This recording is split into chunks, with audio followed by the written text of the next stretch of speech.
Halo, welcome back guys. Kita lanjut lagi ya perkembangan tanaman cabai rawit lokal kita. Sekarang usia 141 hari dan kita sudah sampai di petikan yang ke-9 ya. Nah, kemarin itu kita petik juga petikan yang ke-8, tapi itu untuk kita jadikan bibit. Nah, sekarang kita petik yang ke-9 ini, kita akan petik semuanya sapu rata guys ya. Tapi sebelum kita petik, kita lihat-lihat dulu kondisi tanaman cabai rawit lokal kita sekarang ya. Apalagi tanaman kami yang terserang hama trips dan juga terkena keriting ini, kondisinya itu sekarang sudah membaik ya, sudah mulai halus pucuknya.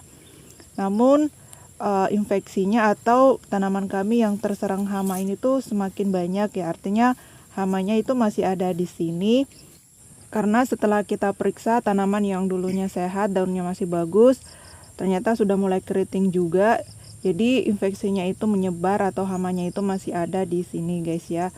Namun kita tidak perlu khawatir ya untuk cabai salo 2 ini, meskipun dia sudah terinfeksi, sudah keriting daunnya seperti ini, tapi bunganya itu masih tetap banyak guys ya, masih tetap produktif ya.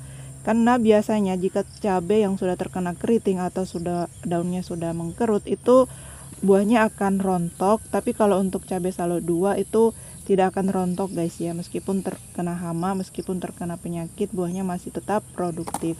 Nah, ini sekarang kita sudah melakukan petikan yang ke-9. Kali ini semua buah yang merah itu akan kita petik semuanya.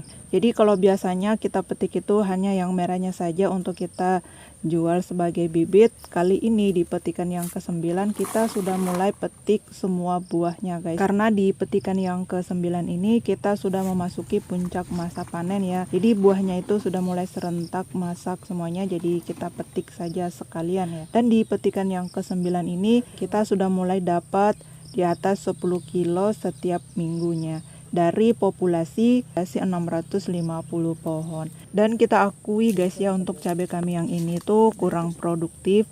Seharusnya dari populasi 650 pohon itu setiap minggu kita bisa dapat di atas 20 kilo ya. Tapi karena pertumbuhan tanaman cabai kami ini tuh dari awal itu kurang bagus, jadi ya syukur-syukur kita bisa dapat 10-15 kilo setiap minggu. Nah, sekarang kita sudah selesai petik yang ke-9, lanjut ya, kita akan melakukan perawatan usia 142. Hari ini kita akan spray dengan fungisida lagi. Kita pakai fungisida Cabriotop ya, dengan dosis sekitar 3 sendok untuk satu tangki. Dan untuk cabai kami ini setelah dia berbuah kita sudah jarang ya melakukan penyepraian fungisida. Terakhir itu kita spray juga dengan Cabriotop sekitar 1 bulan yang lalu. Dan karena kita jarang melakukan penyepraian fungisida, akhirnya tanaman kita sudah mulai terserang jamur. Kali ini tanaman kami sepertinya terserang jamur powdery mildew atau penyakit embung tepung ya. Jadi kalau kita cek di bagian belakang itu terdapat bercak berwarna coklat dan juga putih-putih di bagian tulang daun. Nah, ini sepertinya adalah gejala penyakit jamur embung tepung. Jadi kita akan coba spray dengan fungisida sistemik dulu ya.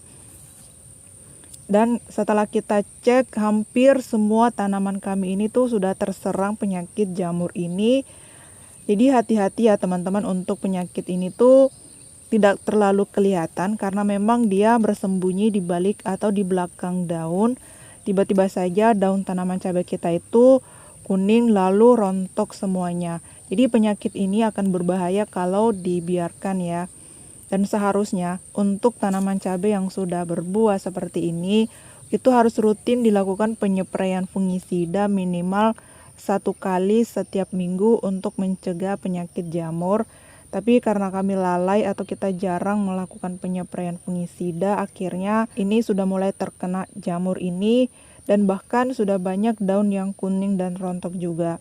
Dan kali ini kita coba spray dengan fungisida Cabriotop ya, mudah-mudahan ini tuh bisa untuk mengatasi sebelum terlambat guys. Karena ini tuh kita sudah cek satu-satu tanaman kita, rata-rata bagian belakang itu ada bercak warna putih dan juga kecoklatan seperti tadi.